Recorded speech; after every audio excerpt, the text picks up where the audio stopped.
is now time for this month's broadcast of Learning Now TV.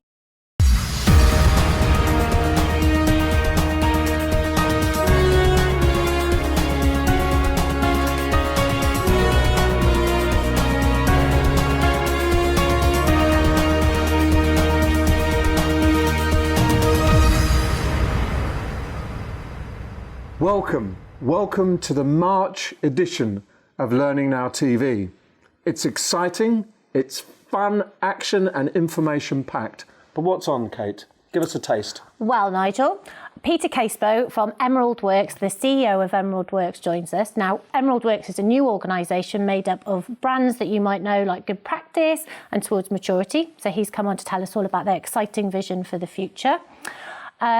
Lucy Cartledge from QA, she's recently had some time out, come back into the industry. So she's here to give us a view on skills and all things learning and development. And Robin Hoyle is with us to talk about the fact that many organisations are having to look at their scheduling of live events due to the coronavirus. So very on topic, very important stuff. Enjoy the show.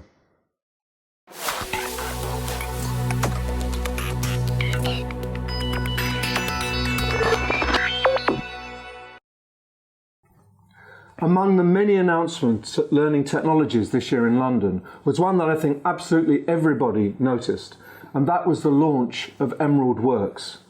Emerald Works is a combination of three existing organisations: Towards Maturity, Mind Tools and Good Practice.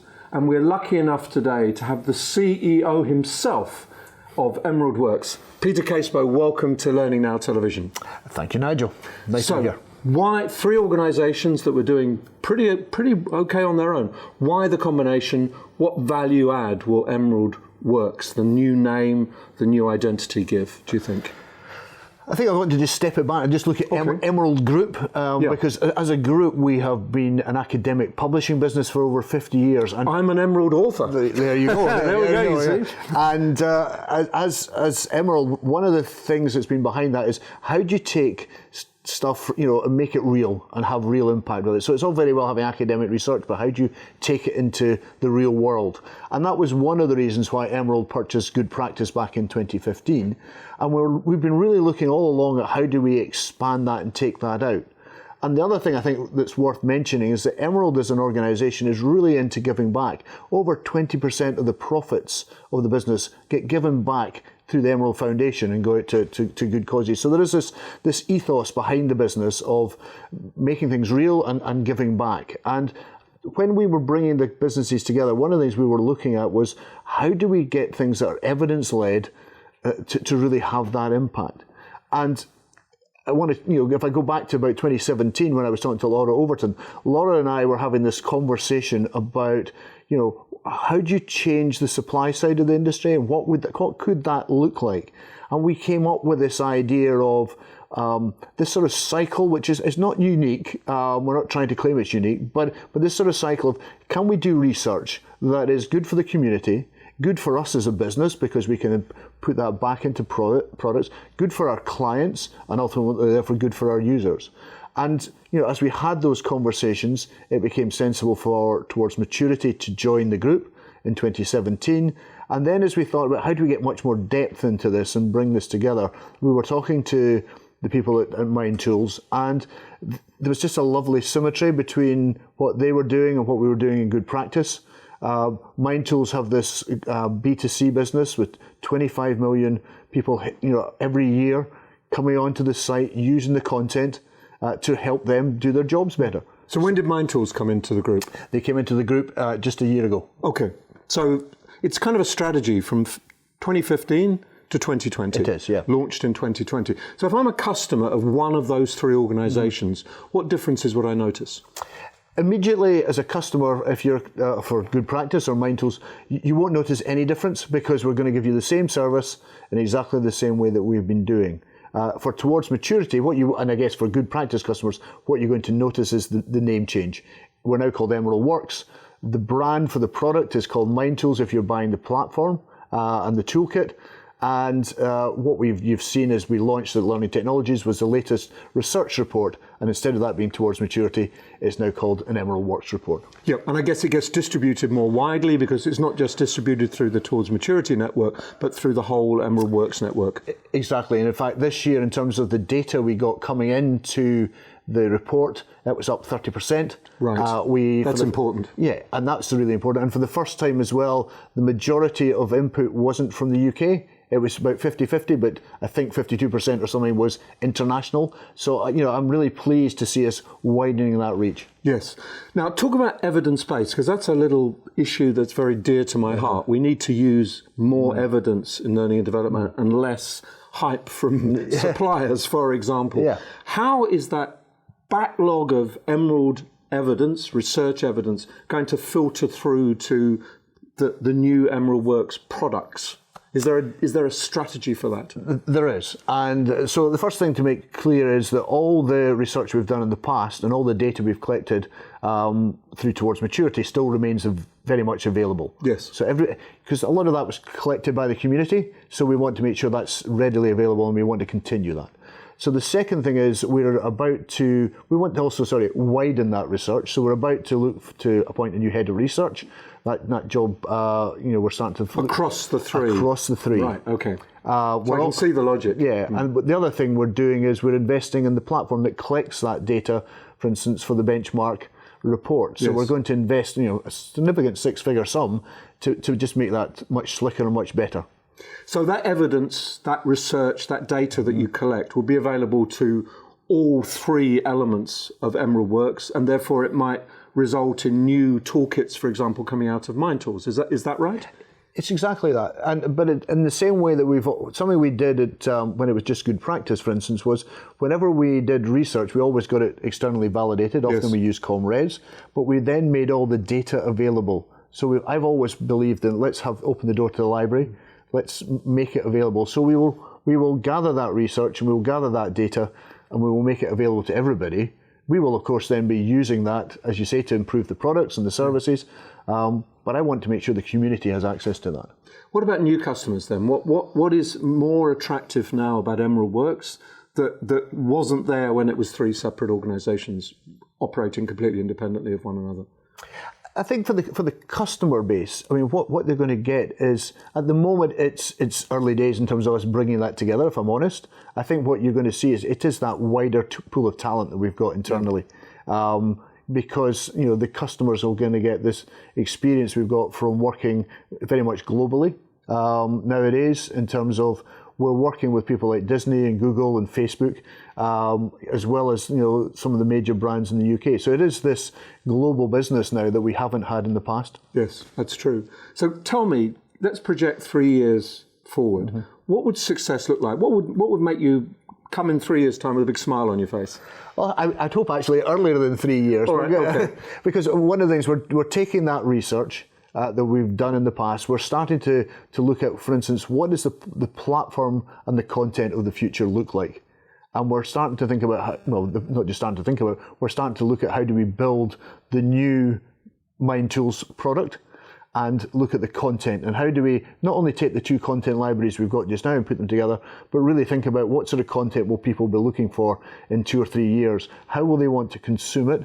Because it goes back to the very simple thing about getting the right content to the right people at the right time. So what you're doing is basically creating the expectation of a different kind of relationship with L&D, a more evidence-based, research-focused, data-driven L&D. You'll already be there for them. Well, at that moment. Well, that's what we're hoping for. Yeah. Exactly what we're hoping for. I mean, what I want people to know us for is actually the fact that we can support what we're doing. It's not hype. Yeah. There is, we're also very willing to say, look, this is all we can pull out of this research. Often as you will know, it generates more questions than answers. And let's be really honest about that. Let's have the honest conversations rather than the hyped conversations. Completely agree.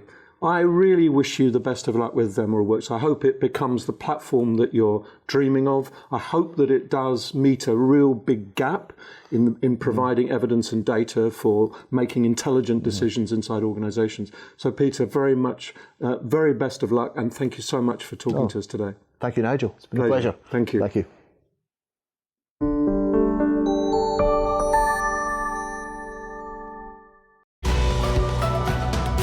DPG's online courses are designed to fit around your life, so you can study anytime, anywhere.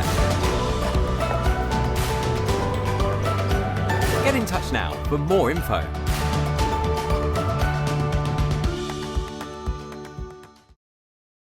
This month, Robin Hoyle is up to the minute. What he's suggesting and what he's talking about is that L&D addresses the big issue of how, where, when they run events during this coronavirus epidemic. Step up, L&D. Hello. How's your week been? If you, like me, work with large global businesses where people are working all over the world, then you've probably been doing what I've been doing for the last few weeks, which is mitigating the coronavirus. Yes, COVID-19 has loomed large in my weekly schedule. And the reason for that is fairly obvious. Organisations are being responsible, taking their duty of care to their employees seriously, and therefore limiting the amount of travel that happens, so people are not being flown into courses, but also limiting the amount of time that people spend in a closed environment for several days. So it's not surprising that where we have courses which are running in venues around the world, that there are some reluctance for people to come to those courses and to spend a couple of days in a training room or a hotel conference centre with their colleagues. So we've had to respond fairly quickly to that, and fortunately we were in the position of already having both digital-only solutions and virtually delivered solutions using virtual classrooms to replace some of the things that we would ordinarily do face-to-face within a workshop. But not all organisations are as lucky as that, and what I think is going to be a really interesting challenge for the L&D profession is that this may not be a genie that we can put back in the bottle. Once people get used to reducing their travel budget, and of course there's a major sustainability and eco reason why they might want to do that anyway, as well as the cost associated, then I think we might find that the use of virtual delivery mechanisms, digital-only solutions, starts to increase. Now, if we are simply delivering content, i.e. we're giving people information, we're talking about theories, we're talking about the results and we're communicating to those people what they should be doing, then I think, to be honest, that's fair enough. But in my line of work, we're dealing with behaviour change. We're talking about how people do their jobs, not just what the results of that work is. As a result of which, we need to get better and smarter at enabling people to undertake tasks and gain feedback, to practice in a safe environment and have somebody look at what they're doing and being able to give them support and advice. Now that is much more tricky when we're looking at a virtual classroom delivery mechanism. And so what we can use that virtual classroom for changes. In other words, what we're doing is we're setting up activities, and the activities themselves are happening in the workplace, hopefully supported by coaches and by managers. But that's also difficult because how do we enable people to deliver and develop those coaching skills if they're restricted to working via a virtual mechanism or via a digital platform? So we've got to be smart about how we do this. I think it's going to mean 2 or 3 changes. The first is little and often. I think it's going to be smaller bites of activity rather than a course. And that's probably a good thing, regardless of the reason why we've got here. I think the second thing is that it's going to require us to be much more active after any kind of learning and training intervention, working with people on the job, albeit remotely, getting feedback from people, report back, encouraging them to reflect. And thirdly, I think we're going to need to upskill. quite a lot of the trainers who I've worked with, who are very, very skilled at standing up in front of a group of people in a hotel conference room somewhere, suddenly get very, very scared and worried about the idea of having a virtual session. And somehow that gets worse if we say, and we're going to record that virtual session. So changing people's skill sets, making them more able to deliver using remote technology is going to be a major challenge. And although we've come here from an unfortunate situation, I think it's also an opportunity for us to really shift the way that we think about learning and development within organisations, and one which we ought to be grateful to take, however unfortunate the reasons that we find ourselves in this position.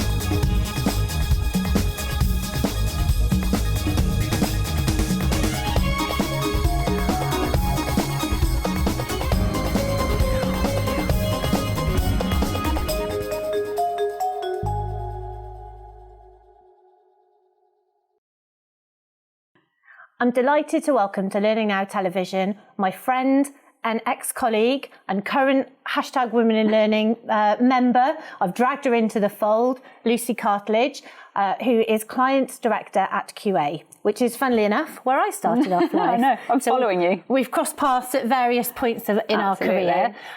So one of the reasons that we've got you here today is obviously you come back from maternity leave, new role, very exciting, but it's a good point at which to reflect a little bit and see kind of where the lie of the land is. You've been out for a year, but you've been in this industry. We've known each other at least 10 years, if not a little bit longer.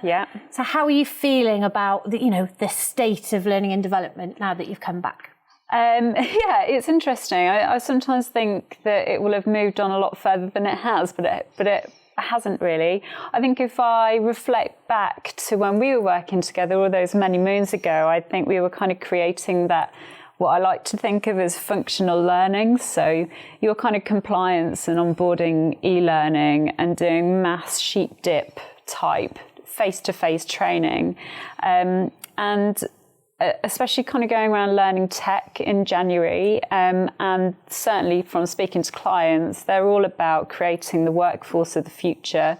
And so that's reskilling and upskilling, and not necessarily pushing out lots of learning, but it's about the learner taking control of their own learning destiny and having lots of digital assets and resources that they can pull upon.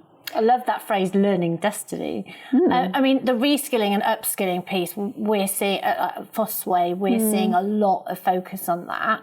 How are you finding that? Because it's quite hard for people to get midway through their career and suddenly think, I've got to evolve, or my job's not going to be there in 5 years' time. Yeah, absolutely.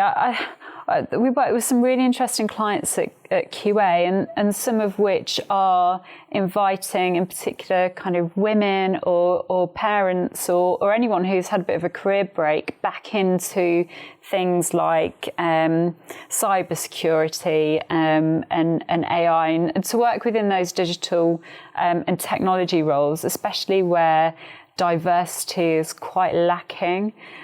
So I think it's a big thing for companies to get people back into the workforce, and to, as I say, upskill them and reskill them in the new and the great and the good and things. Well, that to me sounds exciting, because we've all heard about some of these algorithms that have learnt to be biased and things like that. So you think they're actually looking for that diversity of thought, that diversity of background?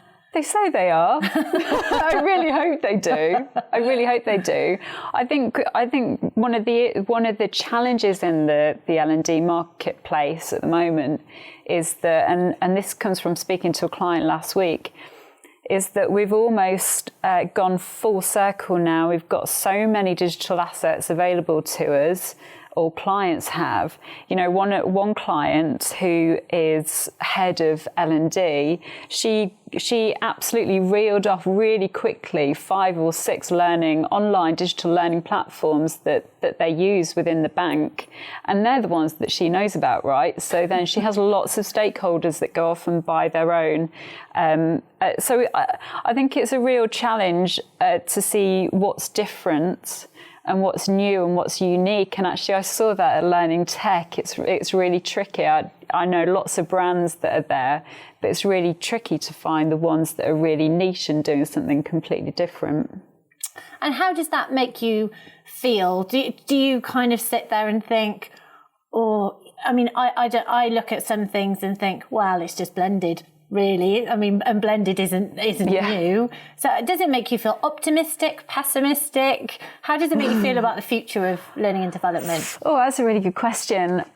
I think it's optimism at the moment, and I refer back to the idea of creating that workforce of the future and actually looking at the skills that people need for their roles to get further into their careers. So I see it really as gone are the days of creating a really expensive piece of learning for an onboarding session, and now it's about creating really important and meaningful learning assets. So I'm quite optimistic. As I say, I think it's a saturated market at the moment. It is very busy. It is a very busy marketplace. And do you see, working with some of the banks and some of the big enterprise clients that you work with, learning as part of an attraction to get people in, to get talent through the door as part of their employee value proposition? Because that's something that we're seeing in our research, and so I'm quite interested to see how that's translating. Is it something that people are going, actually, if we offer lots of learning and skills development, we know that that's attractive to people? I haven't seen that, actually. So I don't know. I guess I typically work with heads of L&D as opposed to being in the coalface and saying, is that an attractive proposition for people? You wonder if there's a disconnect there between. Yeah. That's quite interesting that that's not trickling through yet. Yeah. So that would be something. I still think there's a massive divide between who L&D are and what they think and the actual people that make the business work. And do you think that in part of your optimism for the future, do you think that will improve? Definitely. It has to, really. It has to. Yeah, absolutely. And I'm not going to let you go without a little word about women in learning. Yep. You kindly took part in the sessions that we ran at Learning Technologies this year. What is your driver for kind of getting involved, other than me ganging you in? It's one of the most exciting things I've been involved in. I am such an enabler for encouraging women back into the workplace, or anyone that's been off on a long term of sick, and making it really easy for people women to come back and rise within their companies that they work within. I don't think women in the learning industry are unique. I think this happens throughout every industry, right? But we've got a really great opportunity within our industry to try and make a difference. I think it's now what we do next with it. So we've got this great following and a great band of women. So it's how we help coach and support, give them confidence, really, and those skills to be able to say, you know what, that maternity policy really stinks, so I'm going to rewrite it and make sure that it's adopted throughout the business. And it's about giving women those tools. So I would love to spend all of my time trying to help that, because it makes me very happy. We could totally make it a full-time job. Okay, let's do it. But when you said something to me, about paving the way for women coming behind you, and that really resonated with me. Yeah, absolutely. And I've been party to not having that happen to me, and being really stopped in what I've been doing. And I think that is due to a lack of female presence at the top and in leadership positions. So I want to help any woman who has a real clear destination that they want to be in a leadership position, absolutely, or not, and they just want to have a really good job and really enjoy what they're doing. What does success mean to you? Yeah, it's very variable. Absolutely. So, Lucy, the future of learning and development, the future of women in learning, it's in safe hands. Thank you for joining us today. Thank you.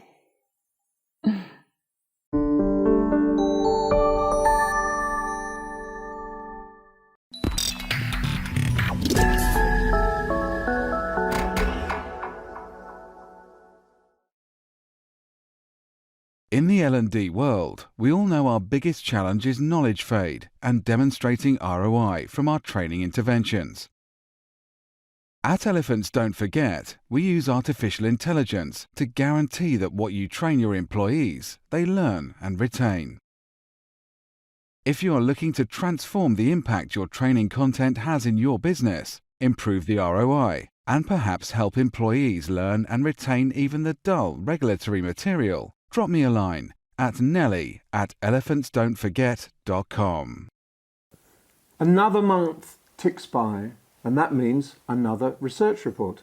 So we have our expert in the studio with me, Martin Cousins, and this month we're going to look at a report by Aerotech, and it's a workplace satisfaction report generated out of the US. Why is it interesting, Martin? Well, it's quite a small survey sample. It's just about 1,200 workers. Okay. But I just thought it'd be useful to stick in a bit of research just to remind ourselves of what's important to people at work, and outside of the learning domain. Yes. So what is important to people at work? Tell me. They list in this report. They list the things that are important and the things that are actually, and how those important factors are being delivered. Okay. And the gap between the two, right? So the important things are business practices in line with personal values is number one, opportunities for growth and advancement, number two, number three, your ideas are taken seriously. That's very interesting. Yeah, then recognition for work, managers care about your career, good communication about job and the company, and then compensation in line with expectations. Now, for pretty much every one of those factors, there's a massive gap in what people experience versus what they would like to see. And also, you said it, and I thought it was really interesting that in these kinds of lists, I think actually what we've just listed there won't be a huge surprise to people. Obviously, opportunities for growth and advancement are very high up the list. It's really in L&D's domain, that one. But the third one, your ideas are taken seriously. Now, I've not seen that. I've never come across that in these types of lists. But it links to the others in a way, doesn't it? It's about credibility, work in line with your values, and being respected as a human being. It's about respect in a way, isn't it? It is, but people have lots of good ideas at work that go nowhere. And if this is the time at which innovation and creativity are supposed to be more important than ever, you would think that people's ideas would be taken seriously, or there'd be some idea, some way for them to articulate it and for them to go somewhere. Those ideas actually do go somewhere. So this would suggest to me that people would have ideas, and they would like them to be, to go somewhere. Yes. And I think if we're talking about more innovative and creative practices within organisations, I would imagine that should be in there. That should be in there. It should be taken into account. So what do organisations doing, and what is the gap between those expectations and the reality then? Well, they have this kind of just a numerical figure for the gap. So the biggest gap is between opportunities for growth and advancement. Interestingly. Very interesting. So L&D, you have been warned. I think people would probably know this, but actually the biggest gap is between, that's what people want. They want opportunities for growth and advancement. And what they delivered. And what they delivered is far less than that. Yes. So I think that's, a good reason to just use this bit of research as almost a kind of temperature check on your organisation if you didn't know what people cared about and wanted at work. And also a bit of a hammer to knock on the door, really, to say, look, we've got to meet these expectations, because if we don't meet them, it will lead to disengagement, disillusionment and departure. Yeah, and the second one was managers caring about your career. Right. Which, surprise, surprise, is linked to opportunities for growth and advancement. It's absolutely linked. So, so actually L&D's kind of written all over this. Yes. Well, the failure of L&D is written all over it. Well, not necessarily. I think, look, this is just holding up a mirror. It's just saying this is the stuff that people care about. I don't think it's a huge surprise. I think it's useful to hold up a mirror occasionally to say, what do our employees really care about? And that's what they care about. If that's what they care about in your organisation, what are you doing about it? Does the organisation understand that? And what are the implications for what L&D, HR and everyone else does around that? I think I know this is fairly simple stuff, but I think it's basic though, but it's important. It's kind of simple concepts, but quite complex to work through and have an impact in a positive way. I think it's just useful to hold the mirror up. And I think when it's things, so obviously L&D's a big part of this list, but that idea of ideas taken seriously, I would take that away and think about that. Yes. Because that's a big cultural aspect, isn't it? That's not just L&D. That is about the way people relate to their organisation. Yeah. But it's very important. I agree with you. I think you've summed that up really well. You've summed up why people should read this report, and you've also summed up why people should use it as a sense check and also something to verify in their own organisation, but as an agenda for action, essentially. Yes, absolutely. Martin, Workplace Satisfaction Report, produced by Aerotech. Thanks for drawing that to our attention. And again, it is freely available to download. It's been out a little while, so it's right there for you. Yeah. Thank you for your time. Thank you very much.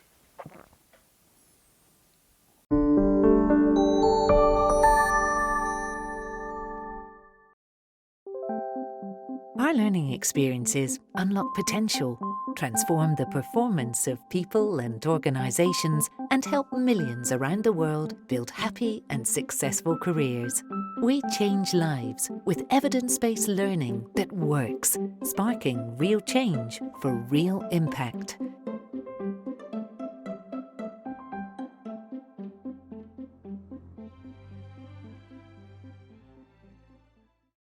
Learning Now TV correspondent Brent Schlenker this month talks to Carl Kapp, who you might know from a gamification perspective, but has actually written a new book about microlearning. And Brent gets into it with him this month. Hey everybody, thanks for having me back on Learning Now TV. And this is your U.S. correspondent, Brent Schlenker, bringing you a segment for December. I am with my friend, Dr. Carl Kapp. How are you today, Carl? Hey, Brent, I'm doing well. How about yourself? Why don't you give us just a minute or so backgrounder on who Carl Kapp is? Great, sure. So I'm Carl Kapp. I'm a professor of instructional technology at Bloomsburg University in Bloomsburg, Pennsylvania. So that's a school of about 10,000. And that's kind of, I always joke around, that's my day job. A lot of people know me for my work in games, gamification, and game thinking. So I've written several books. I did some work in virtual worlds way back. Wrote a book called Learning in 3D with Tony O'Driscoll. I wrote several books on gamification. I've done several. They're LinkedIn Learning now, but lynda.com courses. So if anybody has access to that, I've got, I think, 8 courses on lynda.com or LinkedIn Learning. And I also speak at a lot of different conferences. I was at the UK, was it last year, I think, at the Learning Technologies Conference. Yeah, and so that kind of leads us into your latest book. You kind of took a step away from games and gamification a little bit into the world of micro-learning. I did, yeah, and I'll hold it up in case anybody wants to see the book there, the floating book. But basically, so it's interesting because a lot of people say, well, how'd you get started? Like, this doesn't make any sense.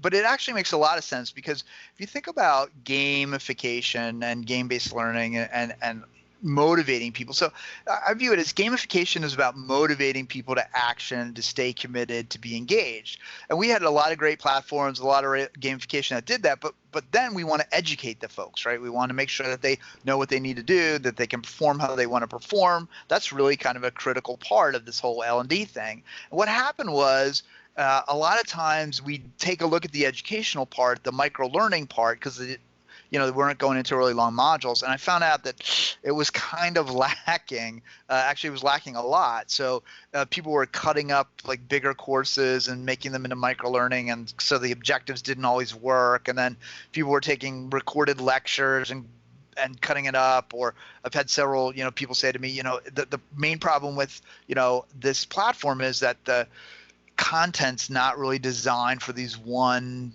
small 2-minute segments. So I'm like, we need some work on micro learning. I've got to educate people, and really writing a book for me is a way to scale kind of the classroom, right? I teach here at Bloomsburg, and I have the 4 walls of the classroom, although you teach online. But how do I expand that? And so one way to do that is through books. LinkedIn Learning is one way, but the books are really a good way to kind of expand and help educate the field. I really believe that if we raise the tide, all boats rise, and we as an industry create better instruction, we create better learners, we have more of an impact, we can sit at the table. So all of that is kind of wound up in the book on micro learning, where we basically define 6 different types of micro learning and use cases for micro learning. And then we describe one of my favorite parts is we describe microlearning really from a perspective of, of course, cognitive learning. We have, problem solving, and we have examples and non-examples, declarative knowledge. But we actually go into, and I say we because I co-wrote it with one of alums from our program, Robin D. Felice, and we go in, which was great, and we go into the affective domain, so the emotion, trying to teach values. A lot of organizations say, well, we don't do that. But actually, if you want to teach safety, you want to teach quality, you want to teach good customer service, I got news for you. Those are all values that you're teaching. And so if you want people to have the same values as company values, you have to get into the affective domain. Then we even get into the psychomotor domain, manipulating things. So you have field reps or field technicians.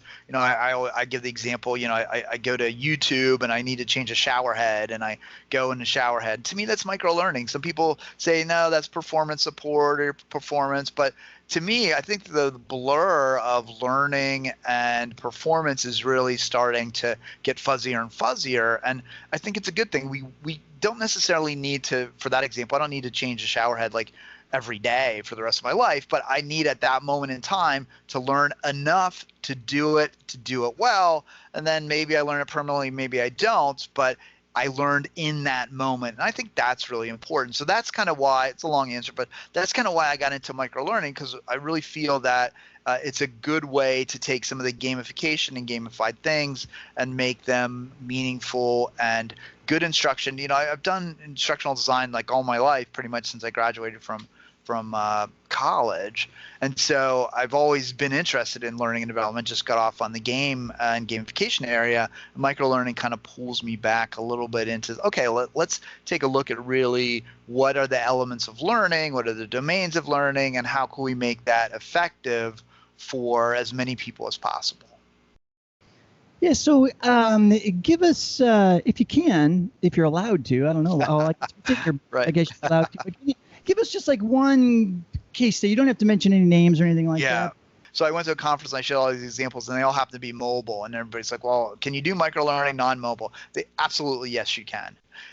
If you think back to maybe in academia, if you used flashcards, that's a form of microlearning, right? You're learning very short, very small bits of information, very small pieces. I went to a med school one time, and they had a deck of cards that was for teaching people how to read sonograms. There were different sonogram images, and then there were things on the back that you could see. And basically the idea was, hey, if you're waiting in line at the cafeteria to get something to eat, if you're waiting for class to start, you can whip out these cards and just kind of practice what recognizing it, because it's a very visual field, and so you want to recognize, well, what does it show, and that kind of stuff. So it can be something as simple as flashcards. It could be something as simple as a poster. It could be something sent to your desktop. So microlearning really isn't about the medium in which it's delivered. It's about providing a short, concise piece of information where it can be learned effectively. Yeah, I've often said that I when the whole micro learning term even first came out, the first thought that crossed my mind was, it sounds an awful lot like just good learning. Like, does it have to have its own name? Because it sounds like it's just effective design. Right? That's pretty much our field in a nutshell, right? Everything that comes out, we have to like a new term. And then like we used to call it chunking, bits of learning, SCOs.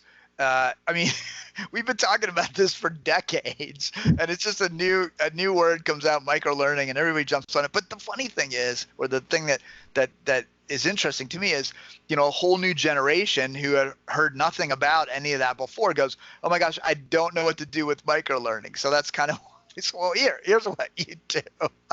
So let's just circle this back around a little bit to the gamification and talking with folks about game design. You've started a very cool program, an event that, like I said earlier, I got to participate in, and it was fantastic. And you guys are going to do it again. We are, yeah. We're very, very excited about it. So we created an event called Step Away.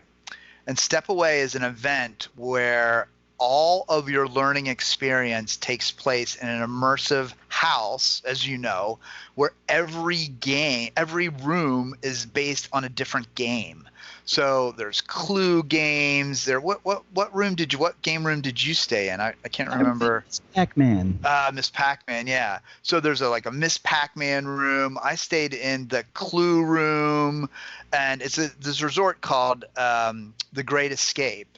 But the idea behind the event is for learning to be deep instead of shallow. So what I mean by that is a lot of conferences, and they do a great job, and there's lots of really great things to see, but a lot of conferences don't allow you to get deep into a topic.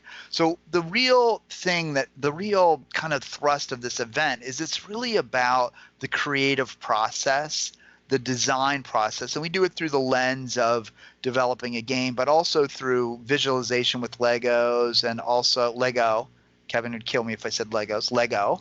And we also did visual design. So the idea, and the really neat thing is we had a couple people from different industries, and they all said, wow, it's so interesting how the creative process is similar across organizations and across disciplines, and the way of thinking about it. So it really was a learning experience design. And we're going to do it again on September 22nd through the 24th of 2020. Awesome. Thanks for doing this for me, Carl. Hey, thanks for having me. It's been great.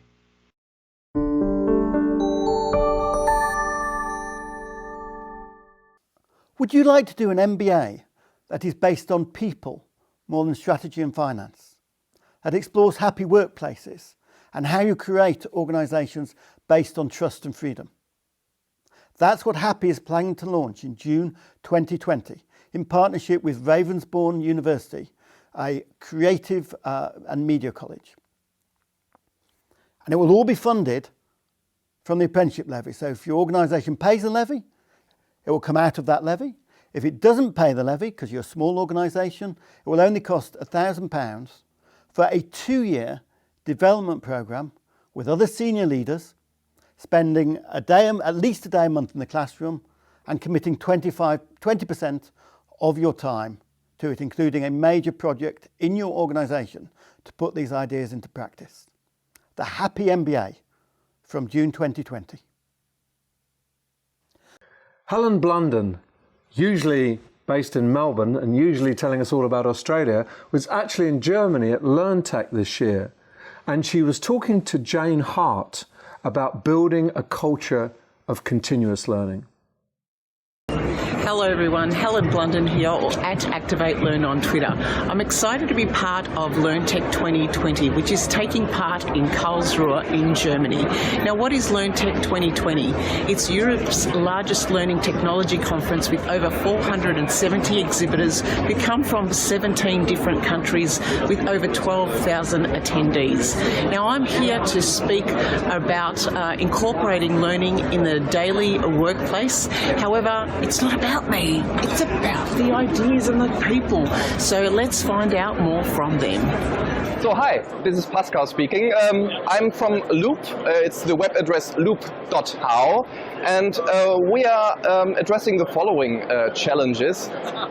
There has been one workforce which has been desperately neglected in recent years when it comes to knowledge transfer, knowledge sharing, and that's the deskless workforce. We're talking about field service staff, retail staff, what have you, and our mission with Loop is really to address the needs of that workforce, trying to get them the knowledge they need at their specific workplaces right at the time they really need it. So just to give you a glimpse of what is intended with Loop, in fact, when it comes to the deskless workforce support, they need really the knowledge at the place and time where they really need it, because they are addressing very unforeseeable problems in their workplaces. And one idea is to use context information for that. Location is one context information, but we have something new to our app version. It's in fact NFC support. So how it works is, if you come over, I can show you. Let's assume this is a complex machinery and I have a problem. The machine says, well, it is not working anymore. So what can I do now? Maybe there are some switches I have to turn to really restart the machinery or what have you. And what switches do I have to use? And especially if you look at this little sample, which positions should the switches have? Well, that's a very interesting problem, especially when it comes to not really knowledge, but it's really information I need. And what Loop really enables is I can either go into my app on my smartphone and just tap this object here, open it, and then I see here in German the troubleshooting guide for this specific machinery, where I have here a picture of how the switches should be set, and then I know what to do. But I could use the same approach in sharing content. I can say, okay, I know the solution here. I record the solution by snapping a picture, recording a video, tap on the sticker, and then immediately the context is assigned to that very object, getting the knowledge to the workplaces. So I am Inge de Waard and I work for InnoEnergy, which is a company, European company, who provides learning for people working in the renewable and sustainable energy sector. So this is the first time at LearnTech, and our idea was to be here and talk about the tool that we have, because we are trying to attract people who are willing to use a skills tool which matches to courses so the employees can reskill or upskill themselves. And we are now in pilot phase 2, so we want to attract some companies to say, yes, we will give you feedback in order that we can use it for free and get some, well, improve the results. So that's why I'm here. Jane, it's been wonderful to be part of LearnTech 2020 this year. Could you tell us more about what it's about, what your modern workplace learning track is about? Well, lovely. It's lovely to have you here too. This is the second year we've done it, and the initial reason for doing it was they wanted to have a totally English-speaking track. Now, some of the presentations are in English and some of the other tracks, but they wanted one that was purely English-speaking to attract more English-speaking people. And so that was last year. So I was asked to provide a 3-day track, which I did, and I brought over my ITA colleagues last year. And then they asked me to do it again this year because it was very successful. So this year I thought I'd have a new lot of people over, so I invited you to come as well and just give a different perspective on modern workplace learning, which, as you know, is much more about moving away from this total focus on courses and programs to thinking about how we learn in so many different ways at work, for work, through work. And so it's been great that I've had so many good speakers to help me out with that. And also this year, what I particularly wanted to do was have it much more interactive and collaborative, because last year it was much more presentational. Yeah. And so I wanted to have longer sessions so we could actually really get stuck into doing things. So. Oh, fantastic. And what's been the results so far? What has been some of the feedback from the participants? Well, I think firstly they're probably a little bit astonished when they saw tables in the rooms, because none of the other conference sessions have got tables in them. So we had to prepare them a bit, and so some of them looked rather like a deer in the headlights. And so I sort of explained, as you heard the first one, we're going to be doing some work here. So if you're not happy with that, please don't feel you have to stay. And so we didn't lose anybody, I don't think, on the first morning. In fact, we had quite a lot of people come. So, and we did a little bit of work, but it was more about sort of introducing to the concept of not just sitting there listening to somebody. And then, of course, you did a longer session yesterday morning, and Jane Bozart did a longer one in the afternoon, when we could really get stuck into stuff. But the feedback has been, little bits of feedback I've heard has been good, because they've appreciated the practical side of it all. Because rather than just the theoretical sort of bombardment of information, it's actually being able to do something for themselves. So I've come away with a lot of different insights that I could take back and just be mindful of when we're dealing with a European audience. What are the things that would be concerning or of focus to them? So thank you so much for coming for the little interview. Oh, well, thank you.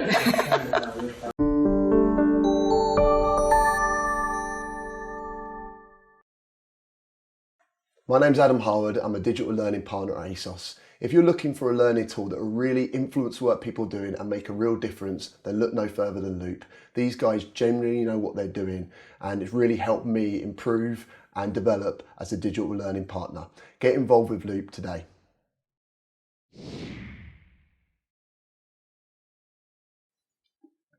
We haven't spent enough time on Learning Now Television talking about coaching, and today I'm very pleased to be speaking with a performance coach, Stephen Fay. Welcome, Stephen. Thank you. So, first question, what is the difference between coaching and performance coaching?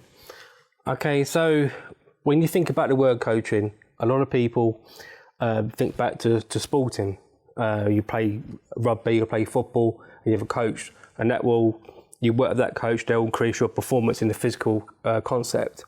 But when we talk about business, or when we talk about learning development, that's about a conversation, and it's sitting down at a table together and talking about performance jointly. So you're both hats in, and it's based over a longer period of time. So it's two people consulting together on increasing the performance of the coachee. Yeah, well, it works on both parties, and that's really important, because I could sit down with you now and I could give you feedback about your performance. Hope you don't.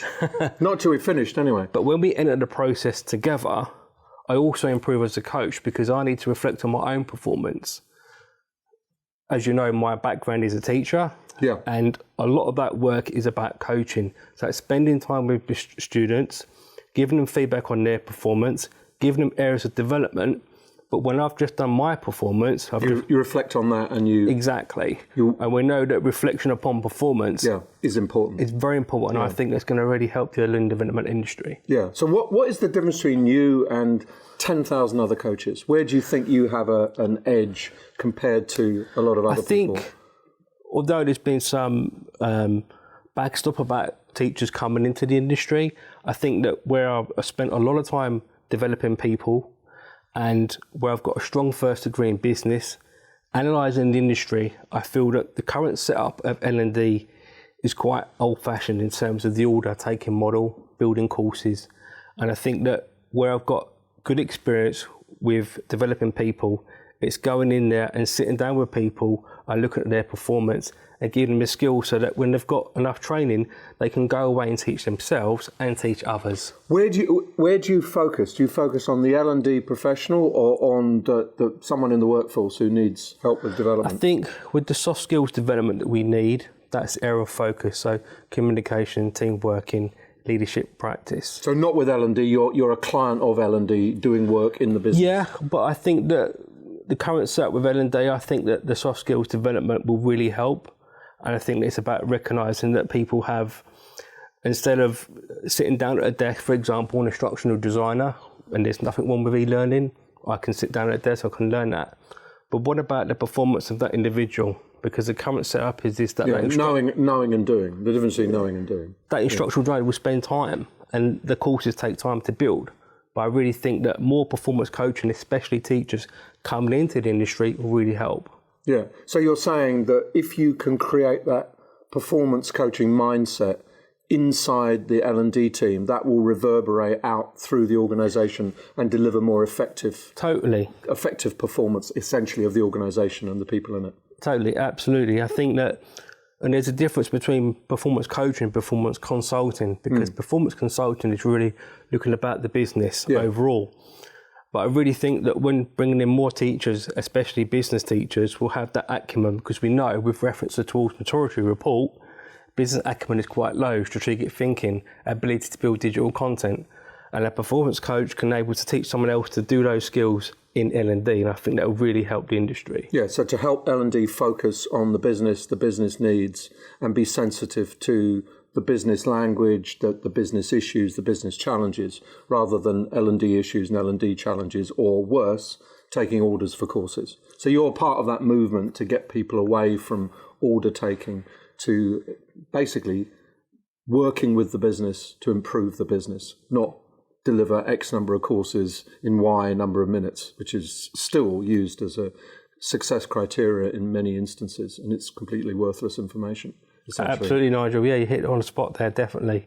And I think that with the mindset of having a growth mindset, it's having individuals believing that they can actually do things, because when I look at some data, a lot of people invest in their own money in their development. So the current L&D function, from my analysis, isn't working. And I think that bringing in more performance coachings will help facilitate a really good learning culture within an organisation. But is it scalable? That's the problem, because you're one person. Like any change, it's going to take time. You could hire the best performance consultant in the world. Changing business takes time.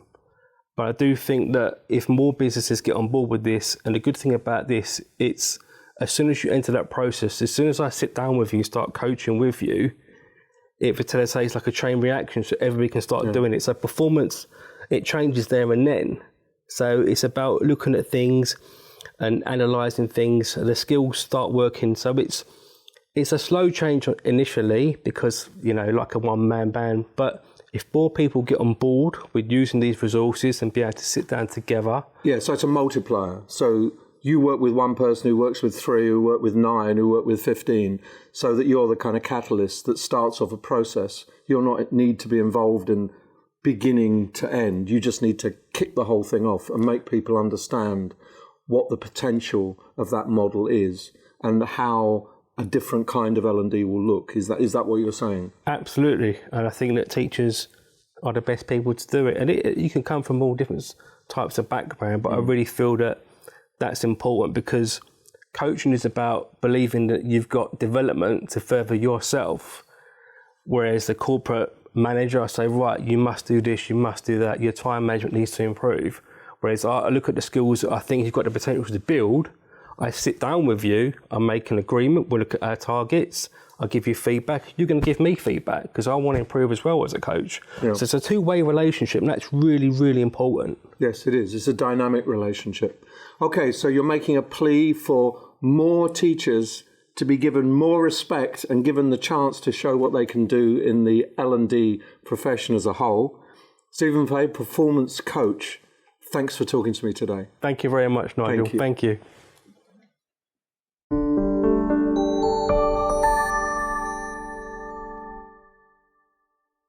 Well, that's the end of our show. Nigel, what events are coming up? Well, coronavirus withstanding, there are 3 important events which I'd like to draw your attention to. The first is the World of Learning very first London-based summit. This is closely followed by Learning Technologies Summer Forum that everyone will be familiar with. And finally, CIPD have got their World of Work conference coming along shortly after the Learning Technologies Summer Forum. Thank you, Nigel. We look forward to those events, and we'll see you next month. See you next month.